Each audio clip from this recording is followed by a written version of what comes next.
My name is Victoria Kaigai of Vicky Kaigai. I am a sports communicator. I'm a general communications and public affairs specialist, but with a strong interest in sports and also seeing the power that sports has to transform Africa, to transform the world. The essence of humanity.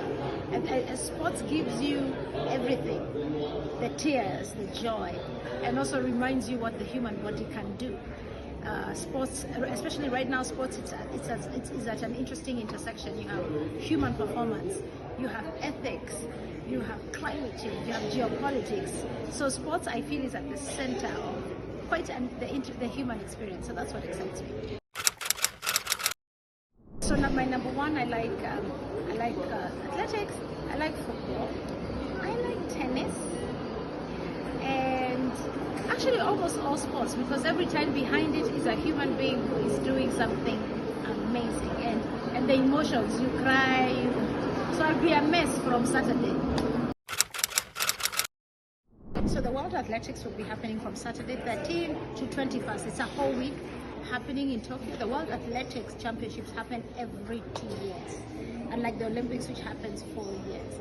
And there's always very great honor as an athlete if you're an Olympic champion and a world champion. So appearance fees, all that. So you have guys like Faith Kipyegon, Shelly-Ann Fraser-Price. They've done both world championships and Olympics. So from a Kenyan side, at the risk of sounding very biased, I think our female side is much stronger than the guy side. We have Faith Kipyegon, who will be doing both 1,500 and 5,000. And she will be with Beatrice Chebet, who will be doing 5K and 10K. Also very exciting new talent. We have the Nelly Chepchirchir, Susan Ejore. So I feel like the female cast, we're seeing a pipeline. Mary Morai is running, and so is her sister. So it's exciting to see the pipeline of female talent. I also think in the men's space, we have some young guys. I think Wanyonyi will be fireworks in the 800. Interesting to see what Timothy Chiriot will do in the 1,500 meters. He's a bit of Mzee He's been at it for a while. I'm really hoping we'll redeem ourselves in the marathons, especially in the women's marathon. So it's going to be very exciting, but I'm also looking forward to seeing other exciting races, 100 meters, Shakari and Julian Alfred. So it's just nice. So it's going to be a great week. The time difference notwithstanding, we'll be there. Real good. I think what we need now is, I think our female athletes need a lot more brand support, where they're packaged as brands, beyond their performance, they're packaged as brands. I think, like you've seen with Faith, she's packaged as a mother. So maybe there are opportunities to work with brands that support mothers. Mothers face challenges, in terms of work-life balance. All of us face that. The cars they use, the homes they build. So I think that the opportunities are numerous. And I think the onus is on the supporting system, the communicators, the brand ambassadors, to support these athletes, because I think the opportunities are there. We just have to dig deeper and tell a different story. Yeah. I think number one, in Kenya, I would say, us guys, we like infrastructure. We like big infrastructure projects. We are good at building the roads. I think being here in Rwanda is very exciting to see what Rwanda has.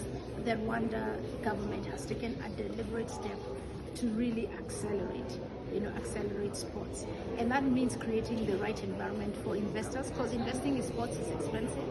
So you need policy certainty, you need incentives, you really need the ecosystem to work. I think in Kenya, my beloved Kenya, our focus has really been on infrastructure, big infrastructure projects, the roads, the technology. We have the best internet network.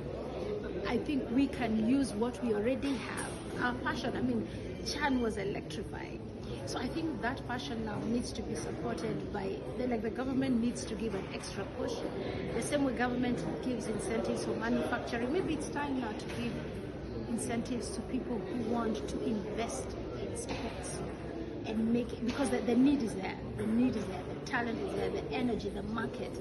So, and it's nice to see the whole of East Africa is doing it. So I think it will introduce a bit of inter-country competition, and I hope we can soon have an NBA game in Nairobi.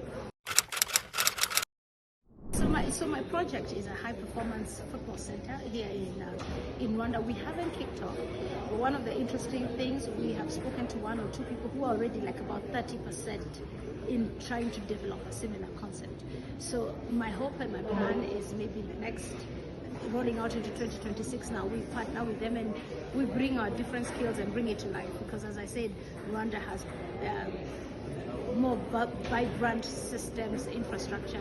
Yeah, so I hope next year we'll have an interesting story to tell. I think the word is do it afraid.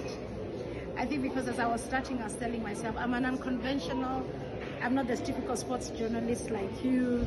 I mean, I've worked mainly in corporate, so I'm an unlikely candidate. So, but I think once you have the interest, you have the passion, thankfully there are a lot of resources online and even people who are willing to help. So I think my thing would be, do it afraid. And I said, I told my family is to be rigorous in the process, the preparation, and detach from the outcome. So either whether I was going to win or not, it's been a wonderful process and I've learned so much about myself. I've made new friends. So detach from the process, from the outcome, and just embrace the process.